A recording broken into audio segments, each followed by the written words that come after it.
First on the agenda this evening is Rescue Squad presentation. Good evening, ladies and gentlemen. I'm Don Honer, 15 Richter Avenue, President of the Milltown Rescue Squad. I'd like to thank the Mayor and Council for affording us this opportunity to explain our new cost recovery plan in this public forum so that all residents can receive this information directly from the Milltown Rescue Squad. We'll also be setting up links on our website that will have this presentation you're about to see, along with the questions and answers to frequently asked questions. This new revenue stream has become necessary for us to keep up with current costs without asking for any additional expenses to be incurred by residents or the borough. We're confident that these additional funds will help us in continuing our high level of volunteer emergency medical service to the residents of Milltown. And without further ado, I'd like to introduce the representatives from the medical billing company that we have contracted to handle medical insurance billing for the Milltown Rescue Squad. It's Mr. James Jones and Ivy Alderton in the front row there from Cornerstone Admin Systems, ambulance billing experts. Thank you. I think I'll come over here where you're standing. So my name is Jim Jones, actually, no relation to the infamous. We are out of Harrisburg, PA, and we're very fortunate to thank Milltown for entering into this agreement with us. We're looking forward to entering into this, and without further ado, let's just talk a little bit about what a cost recovery program is. Today's agenda, we're going to talk about first the financial crisis that EMS is facing, which is really what's driving a lot of the rescue squads to enter into cost recovery programs. We're going to talk about understanding what the program is, how it affects the citizens here, residents and non-residents, and understanding the slight differences. And we'll talk about some common concerns and misconceptions, and we'll also open the floor for any questions that anyone might have. So to begin here, the financial crisis.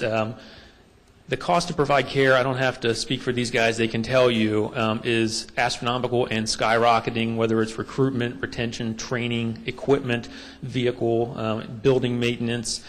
These costs are going up and up and up, not to mention the importance of community engagement and the costs that are involved in that and the outreach.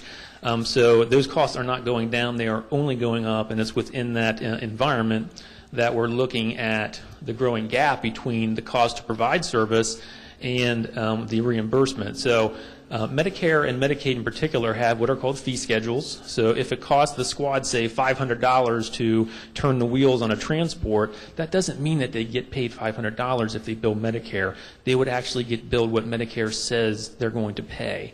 Okay, so that's what's called the fee schedule, and the rest of that money is uncollectible. So this billing program, it's important to understand that just because we're implementing it, it doesn't necessarily solve all of the financial issues that are going on. Medicaid in New Jersey is another example. Medicaid will pay $58 on an ambulance transport. 58. So it kind of puts it in perspective a little bit. Even though we're entering into this program is only one part of the solution. You have challenging payer tactics. What we mean by that is some commercial payers will actually, they won't necessarily pay you the way that they should. Sometimes they'll send a partial payment to you and you have to fight for the rest.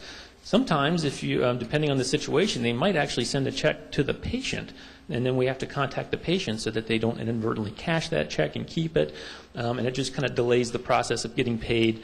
There are a multitude of different ways and challenges that commercial payers can put out there, but that's why there are companies like a Cornerstone to do that full time on behalf of the squad, because they do not have the resources to really do that for themselves.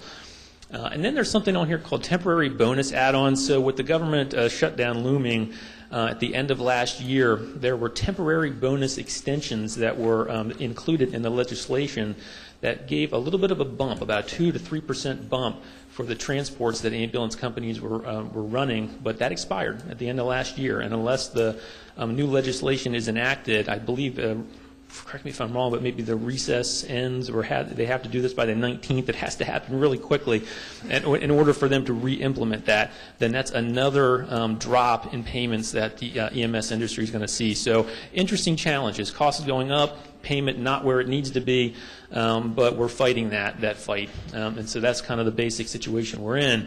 And so looking at understanding what cost recovery is, A cost recovery program is primarily designed to capture insurance revenue, available insurance revenue that's already earmarked for this reason. Okay? And at the same time, we're looking to minimize patient interaction. Most of these payers, commercial insurances or federal entitlement programs, Medicaid, they already allocate benefits for ambulance transportation. Okay, so by submitting claims for reimbursement, the goal is simply to mitigate some of the financial strain that the squad is going through. The way that this happens, to give you a kind of a behind the scenes of the mechanics of this program, the EMTs, the paramedics, they go on calls, they complete what are called patient care reports. Okay, these patient care reports are then provided to us. Our specialists will read these patient care reports and translate the facts that are included in them into codes.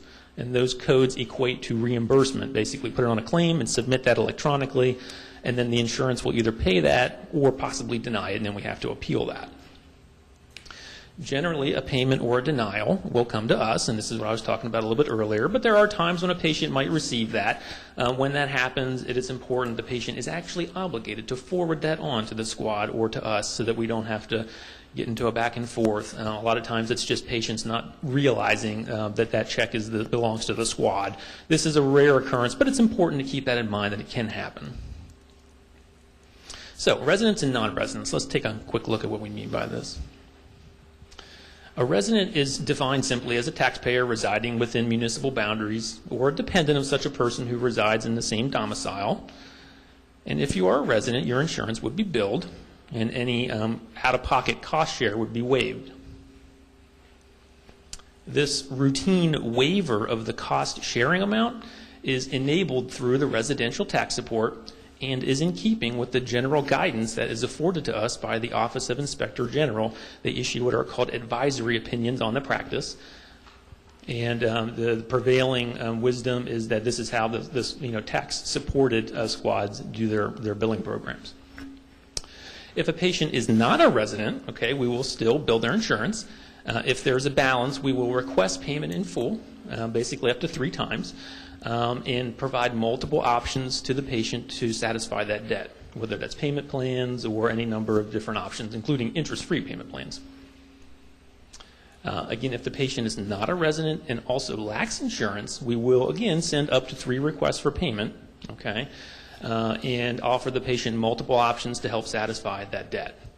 And again, that includes interest-free payment plans, as well as a very handy online payment site just for patients.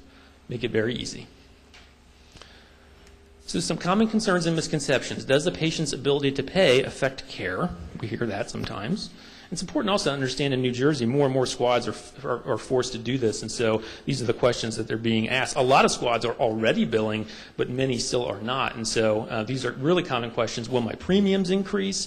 Does the squad still need financial support and donations? And will patients be hassled by the billing company? That's a fair question. First answer here is, does a patient's ability to pay affect care? And the simple answer is no, absolutely not. A person's ability to pay has 0 bearing on the commitment to serve by the squad. In fact, the squad is legally obligated to provide the same level of care regardless of whether you're billing or not billing. Will premiums increase? So there's actually no evidence that premiums go up as a result of ambulance claims. Ambulance claims actually represent a very small percentage of overall healthcare billing. It's less than, I think, 1%. It's extremely small when you look at the big picture. And the fact that most insurance policies already cover provisions to pay for ambulance transports speaks to the fact that these companies are anticipating paying for these and incurring these expenses. And so we're not seeing any corollary sort of result to an increase in premiums. Does the squad still need municipal financial support and donations? Absolutely. The picture we're trying to paint here is that the billing program in and of itself is not the ultimate solution. It is a tool to use to try and provide continuity in providing patient care. So the quick answer there is yes. It's usually a concern of if we start a billing program, will people perceive that we no longer need money? We're trying to make it clear that we will still need money. that probably will not go away, and it's simply the fact that it costs more and more to provide the care. Will patients be hassled by the billing company? No, that is not our intent. That is not the billing program's intent. The billing program is actually designed to minimize patient interaction, okay?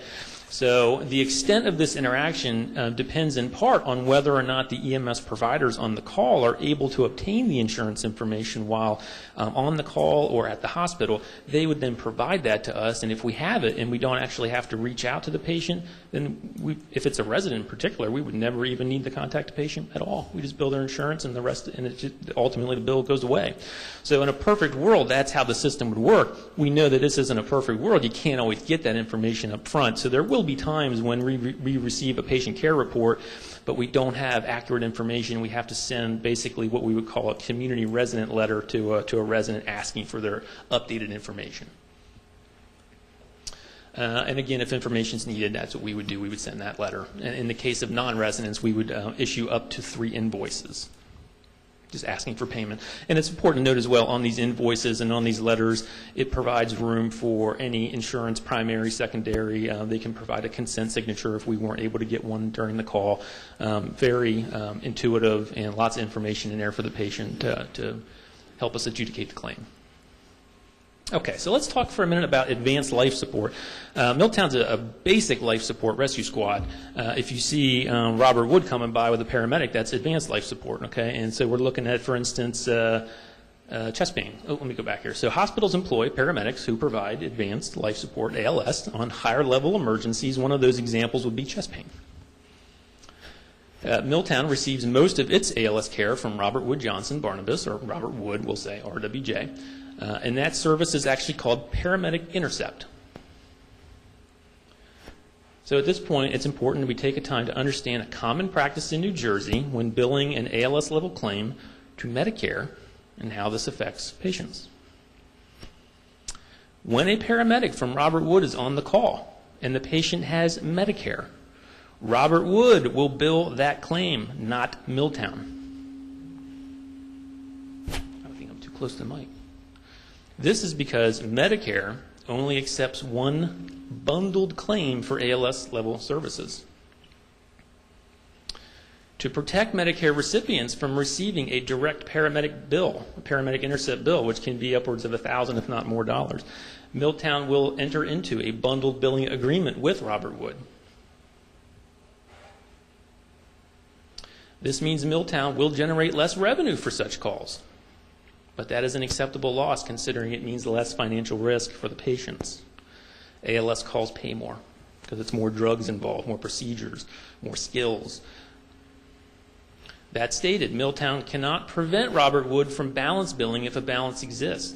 This is the difference between the hospital systems and the rescue squads. The rescue squads, because they receive tax support, they can actually waive the balances for the residents. The hospitals are not permitted to do that. And so the hospitals are asking squads, please let us bill so that we can recoup something more out of this. We'll give you a negotiated amount, which is great for the hospital, protects the patient, but ultimately we can't prevent them from balance billing residents or non-residents. Okay, so a balance bill on a Medicare trip is basically your 20% copay. Okay, it's not a huge amount, but it's some. But it's much less than what they would receive being billed directly for an $800 to $1,000 trip. So to be clear, if a Medicare recipient, whether it's a resident or non-resident, receives ALS care and a balance remains after Medicare pays, that patient will be billed. It's just important to be clear about that, and that's nothing that Milltown can prevent. This is actually in the patient's best interest. And any claim-related questions for those types of calls would, by necessity, have to go to the billing office for Robert Wood. We would not be in a position to really speak to those claims. We wouldn't be processing them. So for ALS level claims where the patient has commercial insurance, the rules are a little bit different. Commercial insurances actually accept separate bills for the basic life support. They also accept separate bills for the advanced life support. And so this is because commercial payers tend not to require bundled billing.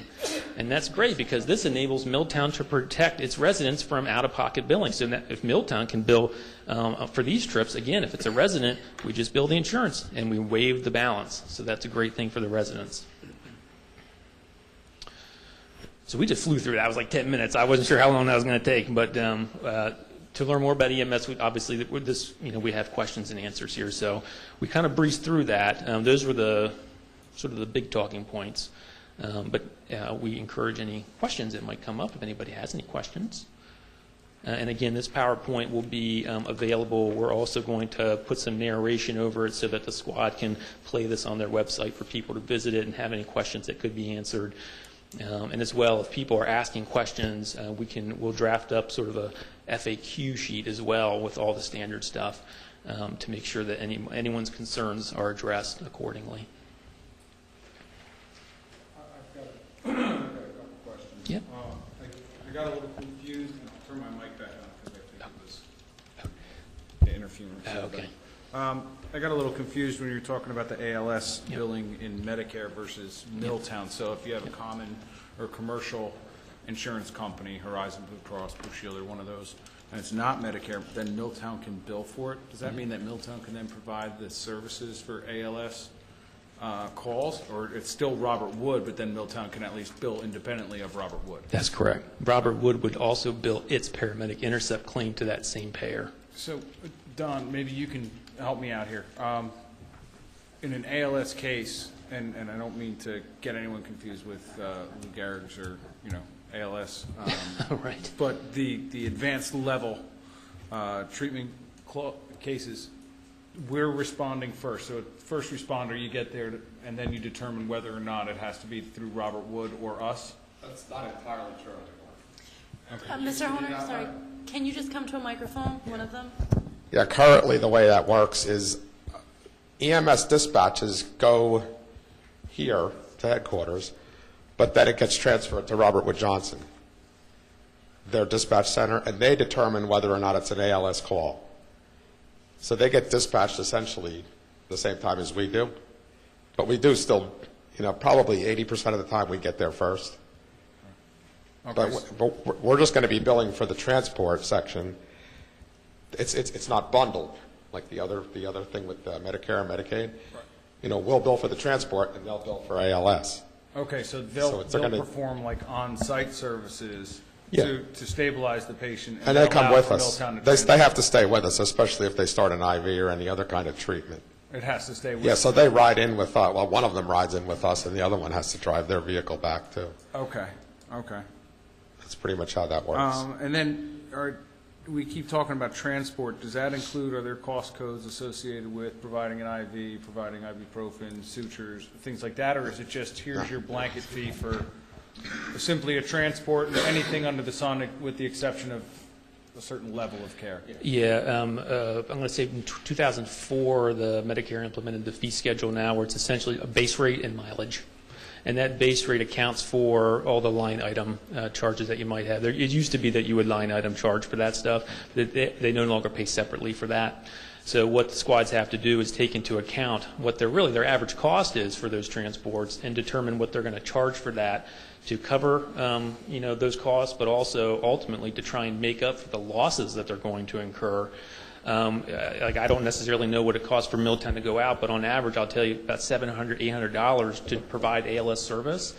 And if you think Medicare's fee schedule for a basic life support trip pays about $400.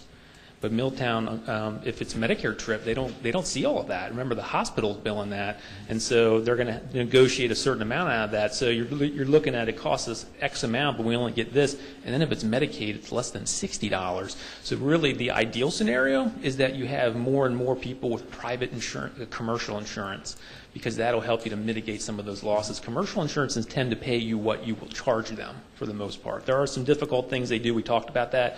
But overall, if you charge them $500, charge them $700, $1,000, they will generally pay that. Okay. So my wife's in healthcare, so I'm going to ask a question, and maybe I'm off topic. But does it matter of in network versus out of network when it comes to balance billing, or you say, hey, you're in network and that's it, that you take what we give you and that's all there is to it? Yeah. So in EMS, if you're an in-network provider, you accept what they pay you. And you've agreed to that by contract. Most of the ambulance squads, especially unless you're talking about large transport services who do a lot of scheduled transports, they tend to be participating providers, but 911 providers tend not to be because it's not in their financial best interest to accept a much lower amount. If you look at it this way, if you look at a Blue Cross that's going to pay me $700, why would I accept only what Medicare would pay for that same trip? But it's a constant sort of challenge of patients don't always understand. Sometimes it's called surprise balance billing, and it's kind of hurts the EMS reputation because it's not their fault that they have to often balance bill people. In this case, we don't have to because it's residents and we have the protection of that the advisory opinions offer us, so we can actually waive those out-of-pocket expenses for your residents. For non-residents, though, again, the situation is we make requests for the balance payment. So EMS is kind of caught in between. They're not actually considered, it's considered a transport benefit more than it's considered health care in the eyes of the government. And so it's hard to get the legislation pushed through. It's why the reimbursement legislation that we saw, it just expired. So we have advocacy agencies that are trying to push for more awareness, but it's hard to get that awareness raised. And it's just hard to get our voices heard, especially the insurance lobbies are very powerful, as they should be. But we need more and more voices for EMS, explaining what they're up against. One of the things we'd love to see is more payers actually start to pay for non-transport benefits. Aetna recently did that. They'll pay for treatment, no transport in some states where they're at. So we have some clients up in New York who are going to benefit off of that. And I can't tell, these guys could tell you, there's a lot of times they get called out there and a patient may not need transported, but they have to respond. But that's cost them, so. And that kind of goes back to my question about, when you're doing a transport billing, is it everything under the sun? So if you go out and treat and the person's okay, the patient's all right, and they don't have to be transported, do we have an ability to bill for that? Yeah, so the squad, the program's so new, we haven't looked at implementing charges for the array of different services. We're rolling it out as a charge for transport, and we want to see how the program goes, evaluate it. Many of our clients do charge for other types of service, whether it's a treat no transport, whether it's a refusal. There's all kinds of different scenarios where companies are just trying to recoup a little bit more than just losing everything on that call. So it's hard to say. In New Jersey, I have not seen a lot of squads doing billing for non-transports, but to be quite honest with you, the more these programs go on and mature, I think you will see that. I just have one more question, and then sorry for taking everyone else's time, but you did indicate that a signature would be required. Yep. If you have a patient that's unconscious or lopped off their left hand and can't sign. Yep. So the rules around what's called an assignment of benefits form or a patient consent form, the best option, if you can have it, is the patient to sign. But there are times when the patient is unable to sign. So the next option is a person who's responsible for the patient. And if that person's available, great. If that person's not available, then someone at the receiving facility can sign. So there's a sort of a decision tree. Or I'll just project. So I lost my train of thought. It's signatures with different hierarchy. So basically, it's almost like a chain of custody. It is. For the patient, so at some point, someone will be able to sign for it. Yes, correct. And ultimately, if we are unable to get a signature from any of these during the transport or during the incident itself, in the subsequent sort of letter invoicing process, our community resident letter actually doubles as a consent form that, again, somebody who is responsible for the patient's care can sign on their behalf. Yep. I have a couple quick questions. Indulge me in a game of now and later. Right now, if I'm in the yard, I roll my ankle, I can't drive to the hospital, I call a 911, they dispatch Milltown. Squad picks me up, takes me to the hospital, I don't get a bill. Squad pays, covers the cost. If I'm in the yard, raking the leaves, get chest pains, I go down, I call 911. That falls under advanced service. They come, Robert Wood Johnson comes, they take me into the hospital, and I would get a bill from them. Presently? Well, you would, but. I would. But we'll take it. Right. Yeah. Well, whether you guys take me or not, presently, you're not getting anything. Correct. All right. But they would send me a bill. A big bill. Right. For ICU or whatever. Okay. So that's what's going on presently now. Okay. Later would be, I'm in the yard, I roll my ankle, I can't get up and drive myself to the hospital. I call, Milltown squad is dispatched, they come, they take me into the hospital to get x-rays. I wouldn't get a bill. I'd give them my insurance card, sign my name, because I could. Then my insurance would send them a check, or you folks a check to give to them. And that would be the money that my insurance company allows. It might be $200 or something. So that would be the last I hear from you. I don't get a bill for another $1,000 or whatever. You guys just accept whatever my insurance company is going to pay you. And that's the end of it, okay? Then the other part would be is I'm out, again, raking leaves, chest pains, I go down. Milltown shows up. The advanced care shows up. The advanced care guys get in the Milltown rig. They take me in. I give them, they get all my insurance information or whatever. I sign my name. Then Milltown could get some of the money. That's what the bundling is. And then I'd still get a bill from the ICU, just like normal. So basically what it is, for the way I read it, is that what's going to happen is in the future, the Milltown Rescue Squad will accept whatever is given to them by your insurance carrier. Chances are you'll never hear from them again. They're not trying to get more out of you. They're just looking to take what's on the table that the insurance companies put out there to say, if you need emergency medical care and taken to the hospital, this is what it is. So nothing really changes for the advanced care. They're going to get their money whether now or later. The difference is that now, whatever money that the insurance company puts on the table, Milltown now is going to say thank you and take it to help take care of the costs of running the rescue squad. Is that correct? But generally speaking, that sounds pretty correct. Yeah, the goal here is to simply capitalize on money that's already earmarked for the squad. Correct. Okay. That currently they're leaving on the table. And when it comes to the hospital billing, that is, again, specific to Medicare and Medicare's rules. The squad is willing to enter into that agreement to basically protect the patients from getting that bigger bill, Right. and also to help the hospital to recoup more money than it otherwise would, because put yourself in the hospital's shoes.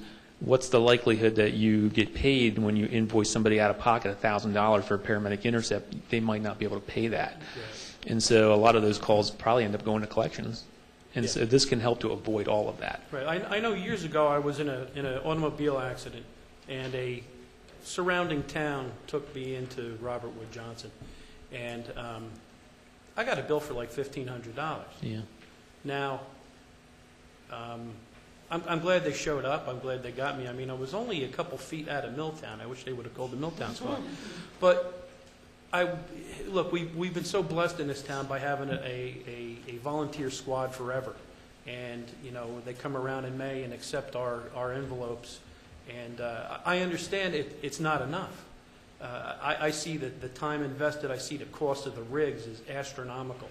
The cost of keeping their building up is tremendous. The utilities alone are very expensive.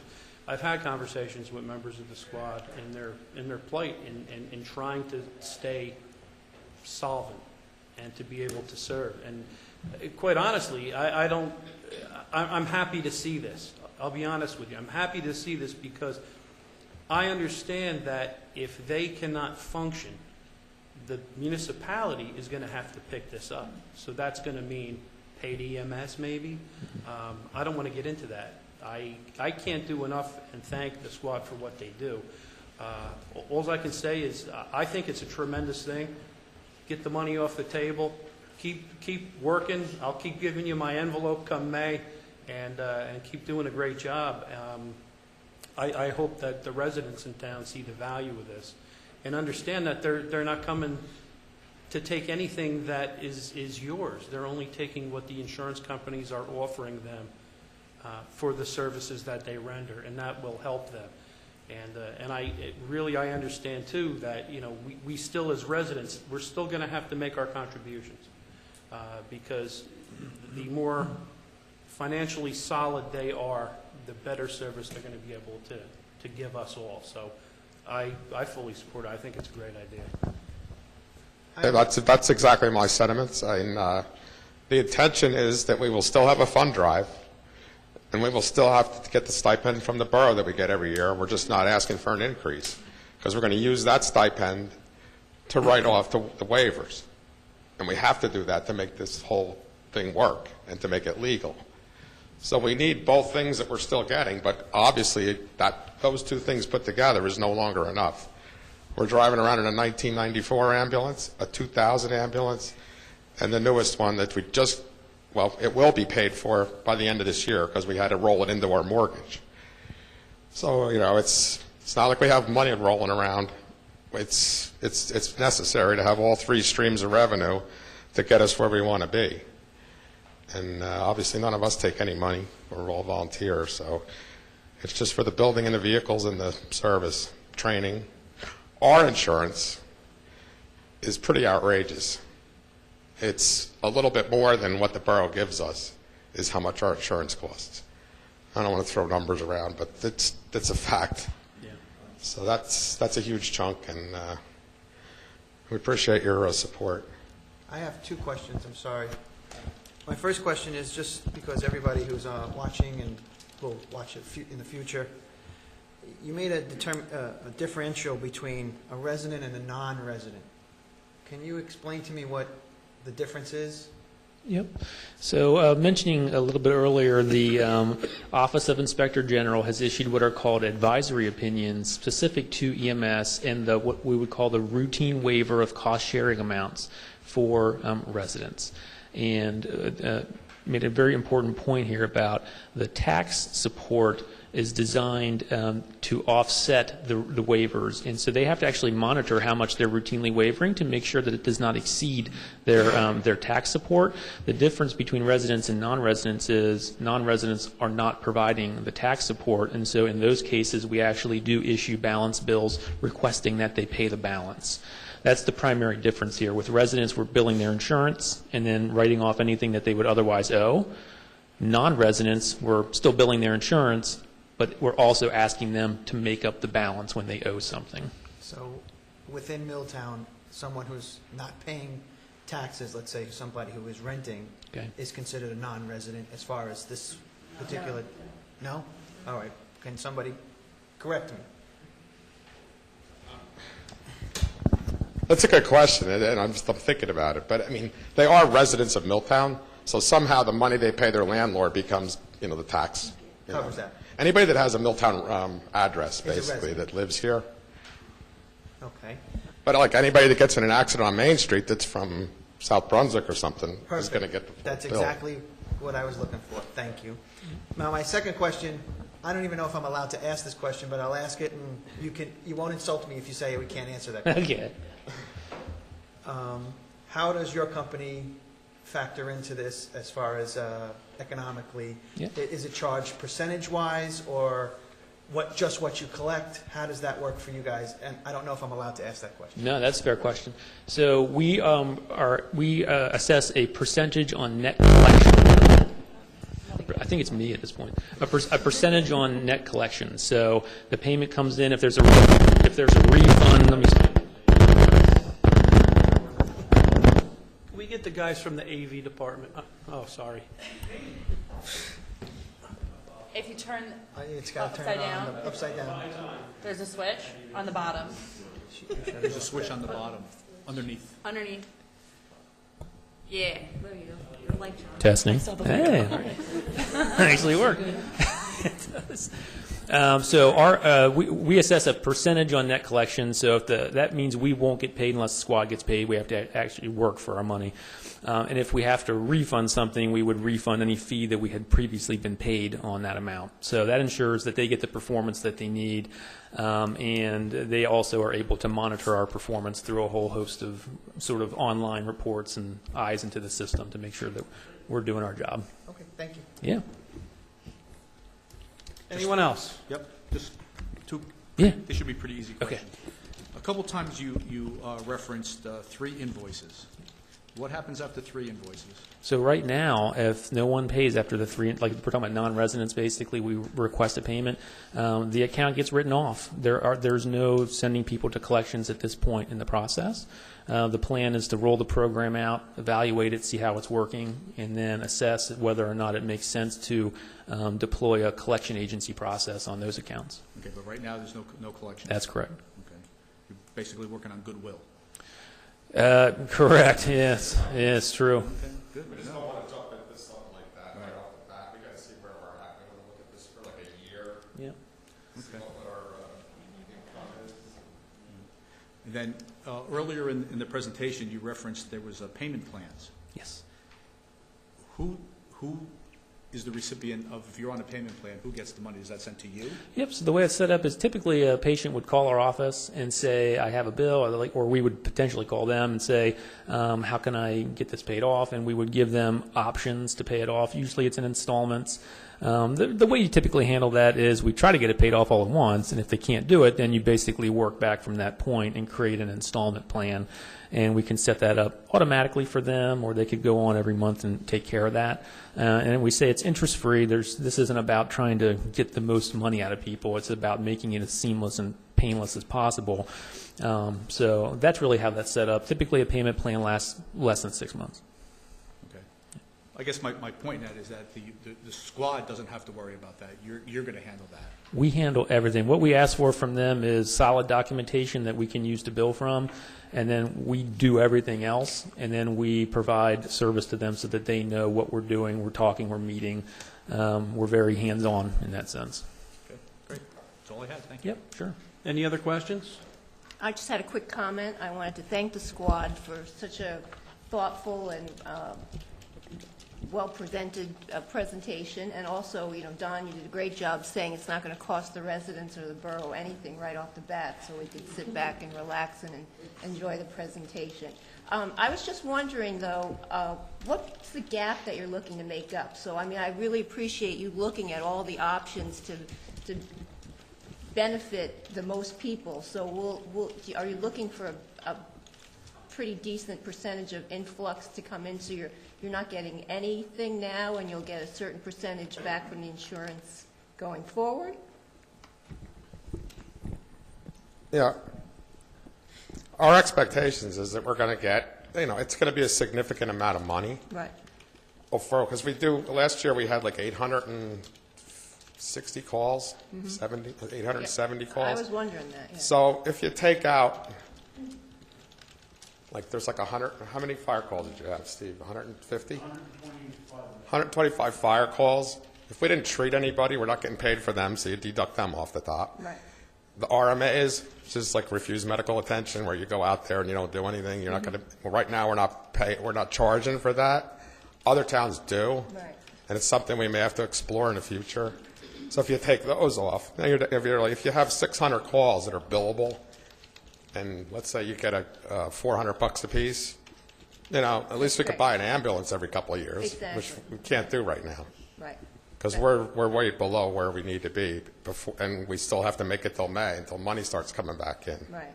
Right. And this process isn't going to start like tomorrow. We're in the process now because we have to go through the aggravation of going to the State Department of Health and being licensed in order to perform this billing.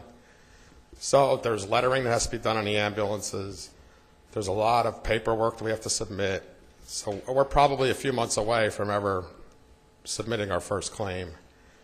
And they have to come and inspect all the vehicles, which I don't foresee a problem with that, but it's a long process, and we've been at it for close to a year already. So That's great. we just can't leave the money on the table anymore. Right. And No, I don't like coming here and asking for more money. Right. So I think that we'll be able to be good with the amount of money that we're getting right now from the borough to cover that tax waiver stuff. Mm-hmm. So That's I'm great. hopeful about that. I really appreciate you doing all this due diligence. Yeah, and we wanted the right message to get out there. That's why we're taking so long, and it's on TV, like as Right. many residents as Right. possible. And we have full intentions. I told Mrs. Goodwin that we're going to go to the senior center as well. Good. Answer a lot more questions, I'm sure. Great. But just put everybody at ease, And, No, and the service that you give to the town is invaluable and greatly appreciated. So, Thank you. Thank you. Anyone else? What do you need from us at this point? It's kind of a promissory note that we're going to still get our money. Because that's part of what makes it happen for the residents. That's not going to. Okay, gentlemen, well, thank you very much for the presentation, and we look forward to seeing it to run ad nauseum on Channel 15, Russ.